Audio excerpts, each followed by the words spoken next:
Ghost rider एक supernatural action film है। ये कहानी जॉनी ब्लेज एक स्टंटमैन मोटरसाइकिल चालक की है जो अपनी किस्मत को बदलने के लिए शैतान के साथ सौदा करता है। फिल्म की शुरुआत में हम दो मोटरसाइकिल स्टंटमैन को देखते हैं जो एक शो में स्टंट परफॉर्म कर रहे होते हैं। असल में ये दोनों स्टंटमैन बाप बेटे होते हैं। स्टंट के बीच में ही बेटे की नजर अपनी गर्लफ्रेंड पर पड़ती है और इस वजह से वो अपना कंसंट्रेशन खो देता है और मोटर बाइक डिसबैलेंस हो जाती है। जॉनी और उसके फादर शो खत्म होने के बाद बाइक लेकर बाहर आते हैं तो जॉनी के फादर कहते हैं कि इस शो में एक गलती करना यानी अपनी मौत को दावत देना। तुम्हारा पूरा ध्यान स्टंट में होना चाहिए, ना कि इधर उधर। दोबारा ऐसी गलती नहीं होनी चाहिए। जॉनी जब घर आता है तो उसकी नजर कुछ पेपर्स पर पड़ती है। जब वो उठाकर देखता है तो वो बहुत शॉक्ड हो जाता है क्योंकि उसमें लिखा था कि जॉनी के फादर को कैंसर है। जॉनी बहुत उदास हो जाता है, इसलिए वो अपनी बाइक रिपेयर करने में लग जाता है ताकि वो अपना ध्यान किसी दूसरी जगह लगा सके। उसी दौरान हम एक बूढ़े आदमी को देखते हैं जो काला गाउन और हाथ में छड़ी लेकर जॉनी के पास आता है और जॉनी से एक सौदा करता है। अगर जॉनी उसको अपने आत्मा बेच देगा तो वो उसके फादर को ठीक कर देगा। इसके बाद बूढ़ा आदमी कहता है कि मुझे पता है तुम्हारे पिता को कैंसर है। ये सुनकर जॉनी बहुत हैरान हो जाता है और उससे पूछता है कि तुम्हें कैसे पता। तो वो बूढ़ा आदमी कहता है मैं तुम्हारे पिता को ठीक कर सकता हूँ, बस तुम्हें अपनी आत्मा बेचनी होगी। बोलो तुम्हें ये सौदा मंजूर है। यह सुनकर जॉनी को हंसी आई क्योंकि वो इसे मजाक समझ रहा था, पर वो बूढ़ा आदमी जो कि एक शैतान था धोखे से जॉनी से कॉन्ट्रैक्ट वाला पेपर साइन करवा लेता है। उसके बाद जॉनी की आंख अपने बेडरूम में खुलती है। वो ये सब एक सपना समझता है, पर तभी उसके फादर आकर बताते हैं कि मैं कुछ टाइम से बहुत बीमार चल रहा था और इस वजह से मुझे बहुत कमजोरी थी, लेकिन आज सुबह मेरे डॉक्टर ने एक्सरे देखकर बोला मैं बिल्कुल ठीक हो चुका हूँ। यह सुनकर जॉनी बहुत खुश हो जाता है। उसके बाद जॉनी के फादर स्टंट के लिए निकलने लगते हैं, लेकिन वो देखते हैं जॉनी तो तैयार ही नहीं है, तो वो जॉनी को तैयार होने के लिए कहते हैं। जॉनी बहुत फ्रस्ट्रेटेड महसूस करता है और कहता है मुझे एक लड़की बहुत अच्छी लगती है, उसका नाम रॉक्सी है, लेकिन उसके पिता उसे यहाँ से कहीं दूर भेज रहे हैं, पर मैं उसके साथ जाना चाहता हूँ। यह जगह छोड़कर कब तक मैं स्टंट करता रहूंगा, अब मैं कुछ और करना चाहता हूँ। जॉनी की बातें सुनकर उसके फादर बहुत उदास हो जाते हैं। वो बाइक की चाबी उसको देते हैं। ये वही बाइक थी जिसे जॉनी बचपन से चलाना चाहता था। जॉनी अपने फादर के पीछे जाता है, लेकिन जब तक वो वहाँ पहुँचता है उसे पता चलता है कि स्टंट करते टाइम उसके फादर की बाइक का एक्सीडेंट हो गया है और उसके फादर की डेथ हो गई है। जॉनी को वो बूढ़ा शैतान फिर नजर आता है। जॉनी समझ जाता है कि उसके फादर की मौत के पीछे इस शैतान बूढ़े का हाथ है। अपने फादर की मौत से जॉनी बहुत डिप्रेस्ड हो जाता है। वो यहाँ से कहीं दूर जाना चाहता था अकेले। रास्ते में रॉक्सी उसका वेट करती नजर आती है, पर जॉनी उसको अपने साथ नहीं ले जाता है और उसको वहीं छोड़कर चला जाता है। पर तभी बीच रास्ते में उसको वही शैतान बूढ़ा नजर आता है और इस वजह से उसकी बाइक स्किड कर जाती है और जॉनी बुरी तरीके से गिर जाता है। जॉनी जब उसे देखता है तो गुस्से में एकदम पागल हो जाता है और उसे कहता है तुम्ही ने मेरे बाप को मारा है। जॉनी के इस सवाल पर शैतान बूढ़ा एक स्माइल कर देता है और कहता है कि हमारे बीच में वो कैसे आ सकते थे। इसके बाद वो जॉनी के सीने पे हाथ रखता है और कहता है तुम सब कुछ भूल जाओगे, सारे रिश्ते नाते। मैं अभी यहाँ से जा रहा हूँ, लेकिन जब मुझे तुम्हारी जरूरत होगी तो मैं तुम्हें लेने आऊंगा। इसके बाद कहानी कुछ साल आगे बढ़ती है और हम देखते हैं कि अब जॉनी बहुत बड़ा स्टंटमैन बन चुका था। जॉनी आज एक खतरनाक स्टंट करने वाला था। उसे बहुत सारे कार्स को क्रॉस करना था, लेकिन यह स्टंट करते हुए उसका बैलेंस बिगड़ जाता है और वो अपनी बाइक के साथ बुरी तरह गिर पड़ता है। जॉनी की जब आँख खुलती है तो वो पूछता है क्या मेरी बाइक ठीक है। इस पर सब लोग मुस्कुराते हैं और कहते हैं कि हाँ ठीक है। सब लोगों को बहुत ताज्जुब होता है कि जॉनी इतना खतरनाक स्टंट इतनी इजीली कैसे कर लेता है। फिर मूवी में दिखाते हैं रात के समय होता है और जमीन में छोटे छोटे आग के गोले गिर रहे होते हैं। तभी वहाँ काले लंबे गाउन में एक आदमी नजर आता है जिसका चेहरा एकदम सफेद था, किसी लाश की तरह, बिल्कुल इमोशनलेस, जिसके आने से वहाँ पर रखी सब चीजें फ्रीज होना शुरू हो जाती हैं। सभी उसे ब्लैक हार्ट्स नाम से जानते हैं। ब्लैक हार्ट्स बार में जाता है और सबको मारना शुरू कर देता है, लेकिन बार में मौजूद 3 लोग इंसान नहीं होते हैं, वे 3 दानव होते हैं। एक रेत का दानव होता है, एक पानी का दानव होता है और एक हवा का दानव होता है। इन तीनों दानवों से ब्लैक हार्ट्स कहता है कि तुम्हें मेरे लिए काम करना पड़ेगा। मेरे पिता ने गांव के साथ एक सौदा किया, वहाँ पर कई सारी शैतानी आत्माएं हैं, मगर जिस कॉन्ट्रैक्ट को घोस्ट राइडर लेकर आने वाला था, उसने वो कॉन्ट्रैक्ट मेरे पिता को नहीं दिया और यही कहीं छुपा दिया है। अगर वो कॉन्ट्रैक्ट मुझे मिल जाए तो मैं उन सब बुरी शक्तियों को अपने अंदर ले लूंगा और सबसे शक्तिशाली दानव बनकर पूरी दुनिया में राज करूंगा। अब मैं चाहता हूँ तुम लोग मेरा साथ दो ताकि मैं सबसे बड़ा शैतान बन सकूं। लेकिन तभी वो दानव ब्लैक हार्ट से पूछते हैं, फिर तुम्हारे शैतान बाप का क्या होगा?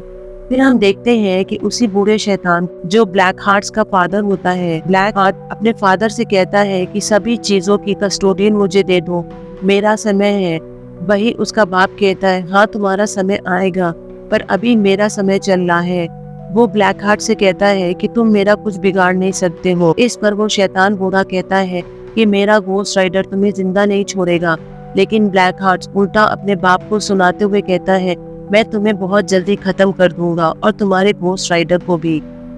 अगले सीन में हम जॉनी को देखते हैं जो अपने अगले स्टंट के लिए तैयार हो रहा था। बहुत सारी रिपोर्टर्स इंटरव्यू के लिए इंतजार कर रही थी, पर वो किसी को भी इंटरव्यू नहीं दे रहा था। तभी वहां पर एक लड़की आई जो और कोई नहीं बल्कि रॉक्सी थी। वो जॉनी से कहती है, क्या तुम अपनी दोस्त को इंटरव्यू नहीं दोगे? रॉक्सी अब एक रिपोर्टर बन चुकी थी। इंटरव्यू के बाद जॉनी कई हेलीकॉप्टर के ऊपर से गुजरते हुए स्टंट करता है। वो ये स्टंट बड़ी आसानी से कर लेता है।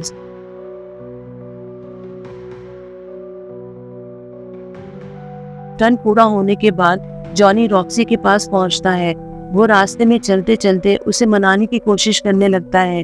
जॉनी उसे मना ही लेता है और वो दोनों रात में 8 बजे मिलने को फिक्स करते हैं।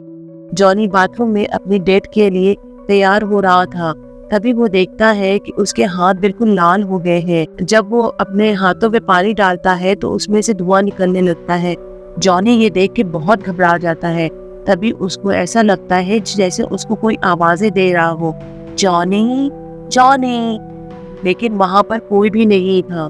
जॉनी अपनी बाइक के पास पहुंचता है तो देखता है उसकी बाइक स्टार्ट हो चुकी है। तभी वहां पर वो शैतान बूढ़ा आदमी आ जाता है। जॉनी उसे देखकर कहता है कि तुम मुझसे दूर रहो, लेकिन शैतान बूढ़ा कहता है, मैं तुमसे दूर कैसे रह सकता हूँ, मैं तो हमेशा से तुम्हारे साथ रहा हूँ। शैतान बूढ़ा कहता है, अब वो वक्त आ गया है जब तुम्हें मेरा काम करना होगा जिसके लिए तुमने कॉन्ट्रैक्ट साइन किया था। एक ब्लैक हार्ट नाम का शख्स है, उसे ढूंढो और मार डालो। जॉनी कहता है, मैं ऐसा कुछ नहीं करूंगा, तुम खुद कर लो। उसके बाद जॉनी अपनी बाइक को स्टार्ट करने लगता है, पर वो स्टार्ट नहीं होती है। शैतान बूढ़ा कहता है, अगर तुम ब्लैक हार्ट्स को जान से मार दोगे तो मैं तुम्हारी सोल तुमको वापस लौटा दूंगा। जैसे ही शैतान बूढ़ा अपने छड़ी जमीन पर मारता है, जॉनी की बाइक स्टार्ट हो जाती है और वो बहुत स्पीड में होती है। बाइक इतने हाई स्पीड में होती है कि उसके टायर से आग निकलने लगती है और बाइक जहाँ जहाँ से गुजरती है रोड में और आसपास की कार में आग लग जाती है। बाइक के टायर की गर्मी की वजह से रोड पिघलने लगती है। तभी उसकी गाड़ी की नंबर प्लेट गिर जाती है। थोड़ी देर के बाद जॉनी की बाइक स्लिप हो जाती है। फिर वो मोमेंट आ जाता है जब जॉनी की बॉडी एक घोस्ट राइडर में ट्रांसफॉर्म हो रही थी। उसके फेस की जगह वहां पर एक बर्निंग स्कल आ जाता है और वो पूरी तरह घोस्ट राइडर में बदल जाता है। फिर मूवी में हम देखते हैं ब्लैक हार्ट्स कब्रिस्तान में पहुंचता है जहां पर कभी वो गांव हुआ करता था। तब वहां पर उसे एक आदमी मिलता है। ब्लैक हार्ट उससे पूछता है कि यहाँ पर बहुत सारी कब्रें थी, वो सब कहाँ पर है? वह शख्स उसे बताता है कि वो सब कब्रें यहाँ से शिफ्ट हो गई हैं। इस बात को सुनकर ब्लैक हार्ट काफी गुस्से में आता है और वो उसकी जान ले लेता है, मगर तभी वहां पर घोस्ट राइडर पहुंच जाता है। उसे वहां पर देखकर ब्लैक हार्ट समझ जाता है कि जरूर मेरे पिता ने उसे यहाँ भेजा है मुझे जान से मारने के लिए। फिर घोस्ट राइडर ब्लैक हार्ट के पास पहुंचता है और उससे कहता है कि तुमने रोड्स तोड़े हैं, तुम वापस नरक में जाओ। ब्लैक हार्ट्स यह सुनकर हंस पड़ता है। ब्लैक हार्ट्स अपने एक डेमन को बोलता है घोस्ट राइडर को मारने को। दोनों के बीच फाइट होना शुरू हो जाती है। घोस्ट राइडर को ब्लैक हार्ट्स ट्रक से कुचल देता है। सब सोचते हैं कि घोस्ट राइडर मर गया है, इसलिए ब्लैक हार्ट्स अपने डीमंस को लेकर वहाँ से चला जाता है। लेकिन घोस्ट राइडर बिल्कुल ठीक था, वह ट्रक को पूरी तरीके से जलाकर रख देता है और ब्लैक हार्ट्स के पीछे जाता है। रास्ते में राइडर को एक महिला नजर आती है जिसे एक बुरा आदमी परेशान कर रहा था। घोस्ट राइडर उस बुरे आदमी को मार डालता है। दरअसल घोस्ट राइडर के पास अब एक ऐसी शक्ति थी जो वो लोगों को उनकी लाइफ में किए हुए जुल्म और बुरे काम के दर्द को महसूस करवाकर उन्हें मार सकता था। ये सब होता था उसकी आंखों में देखने पर। वो बुरा आदमी भी उन सब लोगों के दर्द को अपने अंदर महसूस कर दम तोड़ देता है। अगली सुबह जब जॉनी की आंख खुलती है तो वो अपने आप को अपने सामने एक आदमी को देखता है। वो आदमी इस कब्रिस्तान का केयर टेकर था। वो जॉनी से कहता है, कल रात को जो हुआ वो आज फिर होगा और मेरी मदद के बिना तुम ज्यादा दिन तक जिंदा नहीं रह सकते।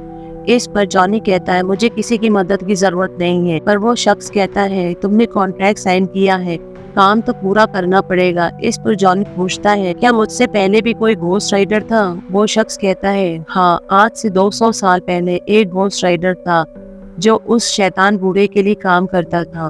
उस शैतान ने एक गांव से उनकी आत्माओं का सौदा किया। फिर उस शैतान बूढ़े ने घोस्ट राइडर को कॉन्ट्रैक्ट लाने को कहा। पर जब उस घोस्ट राइडर को पता चला कि गांव में बहुत सारी शैतानी शक्तियां हैं और वो शैतान बूढ़ा इन शक्तियों का इस्तेमाल करके पूरे दुनिया पर राज करना चाहता है, तो उस घोस्ट राइडर ने शैतान बूढ़े को वो कॉन्ट्रैक्ट नहीं दिया, उसको यही छुपा दिया। और ये वही कॉन्ट्रैक्ट है जिसके पीछे अब उसका बेटा पड़ा है, ताकि उन बुरी आत्माओं को वो अपने अंदर समाकर उनसे कोई भी काम करवा सके। इस तरह वो सबसे शक्तिशाली डीमन बन जाएगा। मूवी के अगले सीन में हम देखते हैं शहर के अंदर बहुत सारी इन्वेस्टिगेशन चल रही थी, जांच पड़ताल चल रही थी। ऑफिसर्स ये देख रहे थे कि किस तरह से रोड आग से पिघल चुकी है और दुकानें तबाह हो चुकी है। तभी वहाँ पर रॉक्सी की नजर उस लड़की पर पड़ती है जिसने कल रात घोस्ट राइडर को देखा था। वो उससे पूछती है कि आखिर वो दिखने में कैसा था। तब लड़की कहती है कि उसकी खोपड़ी में से आग निकल रही थी। उनकी बातों के बीच में रॉक्सी की नजर जॉनी पर पड़ती है। उसको देखकर वो काफी गुस्से में आ जाती है और वो कहती है कि कल रात को डिनर पार्टी थी और तुमने उसको बहुत इंतजार करवाया, लेकिन तुम वहाँ पर नहीं आए। जॉनी उससे माफी मांगता है और कहता है कि मुझे माफ कर दो, लेकिन रॉक्सी उसे काफी खरी खोटी सुनाकर वहाँ से निकल जाती है। घर आने के बाद जॉनी अपने शरीर को देखता है। वो देखता है कि किस तरीके से वो आग में बदल गया था। वो काफी सारी किताबें पढ़ता है। तब उसे पता चलता है कि वो अपनी शक्तियों को कंट्रोल कर सकता है। वो अपनी शक्ति पर काबू पाने की कोशिश करता है और देखता है कि अब वो अपनी शक्तियों पर प्रॉपर्ली कंट्रोल कर सकता था। थोड़ी देर के बाद रॉक्सी उसके घर पहुंचती है और उसे कहती है, मुझे माफ कर दो, लगता है मैंने आज सुबह तुम्हारे साथ काफी बदतमीजी के साथ बात की। लेकिन तब जॉनी रॉक्सी को अपने बारे में बताता है। जॉनी उसे समझाने की कोशिश करता है कि तुम मुझे जो समझ रही हो, मैं अब वो जॉनी नहीं हूँ। मैंने अपनी आत्मा एक शैतान के हाथों बेच दिया है। जब भी शैतान को मेरी जरूरत पड़ती है वह मुझे यूज कर लेता है। लेकिन रॉक्सी उसकी किसी बात पर भरोसा नहीं करती है और वह वहाँ से चली जाती है। जॉनी को अरेस्ट करने के लिए पुलिस आ जाती है, क्योंकि पुलिस को उसकी नंबर प्लेट मिल जाती है और इस वजह से उसे पुलिस कस्टडी में ले जाया जाता है। रात का समय होने वाला था। वहाँ पर दोनों पुलिस उससे पूछताछ कर रही थी कि ये नंबर प्लेट वहाँ पर क्या कर रही थी। जॉनी कहता है कि मर्डर तो हुआ है, पर यह मैंने नहीं किया है, या किसी और ने किया होगा। आपने मुझे फालतू पकड़ लिया है। लेकिन काफी समझाने के बावजूद भी पुलिस वाले उसकी बात को नहीं मानते हैं और पकड़कर जेल के अंदर डाल देते हैं। धीरे धीरे रात होने लगती है। वहाँ पर मौजूद कैदी जॉनी को बुरा भला बोलने लगते हैं। तभी रात हो जाती है और जॉनी घोस्ट राइडर में बदल जाता है और वो सभी लोगों को सबक सिखाता है। वो जेल तोड़कर बाहर निकलने के बाद अपनी बाइक को बुलाता है। उसकी बाइक जो पार्किंग के अंदर खड़ी थी, उसकी बात सुनकर उसके पास आ पहुंचती है। उसकी बाइक पूरी तरह से घोस्ट राइडर में बदल चुकी थी।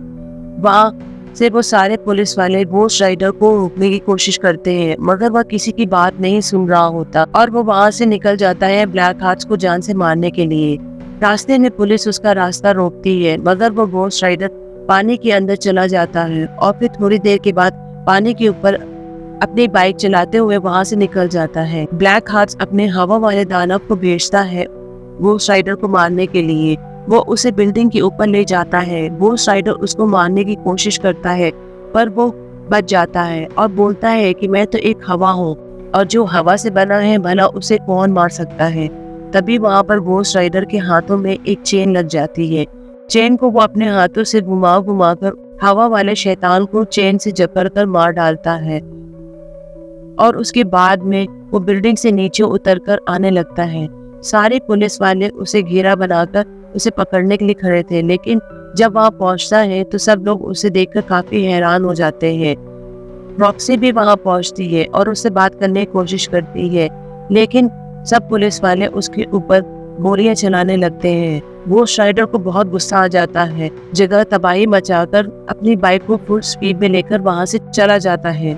रॉक्सी जॉनी के घर आती है, मगर तभी वहाँ पर ब्लैक हार्ट वहाँ पहुँच जाता है और रॉक्सी को मारने ही वाला था। तभी जॉनी उसको रोक देता है और वो अपनी ताकत यानी कि दूसरों के बुरे कामों के लिए उनको गिल्टी महसूस करवाना, ये पावर ब्लैक हार्ट्स पर असर नहीं होता है, क्योंकि वो उसको बताता है कि मेरे पास तो आत्मा ही नहीं, फिर कैसा पश्चाताप। और ब्लैक हार्ट जॉनी को हरा देता है। यह कहकर जाता है कि मैं इस लड़की को अपने साथ लेकर जा रहा हूँ। इस लड़की की जान बचाना चाहते हो तो मेरे पास उस कॉन्ट्रैक्ट के पेपर्स लेकर आओ जो कि उस गांव में है।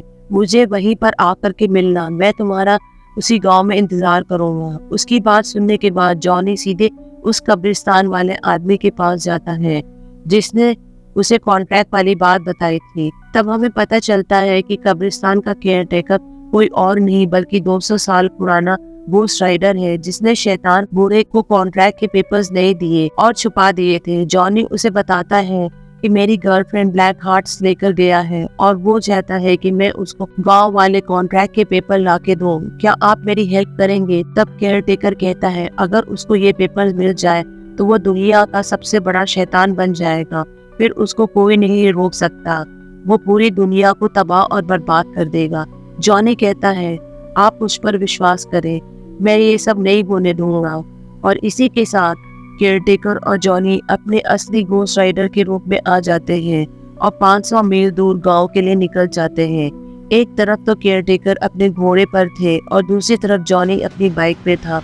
दोनों अपनी फुल स्पीड के साथ 500 मील दूर गांव में पहुंच जाते हैं। गांव में पहुंचने के बाद केयरटेकर कहता है मेरी लाइफ में सिर्फ एक ही बार घोस्ट राइडर बन सकता था, क्योंकि मैंने शैतान के साथ गद्दारी की थी और यह मौका मैंने सिर्फ तुम्हारे लिए बचा रखा था। जब तुम मेरे पास आओगे तब मैं अपने घोड़े की सवारी एक बार जरूर करूंगा। इसी के साथ उस घोस्ट राइडर का सफर यही खत्म हो जाता है और उसकी शक्तियों का अंत होता है। अब इससे आगे जॉनी अकेले ही बढ़ने लगता है। जॉनी की आंखों के सामने रॉक्सी थी, वो मना करती ये कॉन्ट्रैक्ट्स पेपर्स ब्लैक हार्ट्स को मत देना। जॉनी को अपनी गर्लफ्रेंड की जान बचानी थी, वो ब्लैक हार्ट्स को पेपर्स दे देता है। ब्लैक हार्ट्स कॉन्ट्रैक्ट खोलकर पढ़ने लगता है तो पूरे शहर की सारी भूत प्रेत की आत्माएं उसके अंदर समाने लगती हैं और उसकी ताकत पहले से 1000 गुना ज्यादा हो जाती है। उसकी आंखें खून की तरह लाल हो जाती है। जॉनी इस बात को जानता था अगर वह शहर में पहुंच गया वह हर किसी को जान से मार देगा और उनकी आत्माओं को कब्जा कर लेगा। इसलिए वो ब्लैक हार्ट्स को एक चर्च में लेकर जाता है, उस पर गोलियां चलाता है, लेकिन उसके अंदर इतनी 1000 आत्माएं थी कि उसे जान से मारना काफी मुश्किल हो चुका था। तभी वहां पर घोस्ट राइडर को याद आता है कि जब लास्ट टाइम घोस्ट राइडर ने उस पर हमला किया तब ब्लैक हार्ट्स ने बताया था कि उसके अंदर कोई आत्मा नहीं है। जब कोई आत्मा ही नहीं तो पश्चाताप कैसा?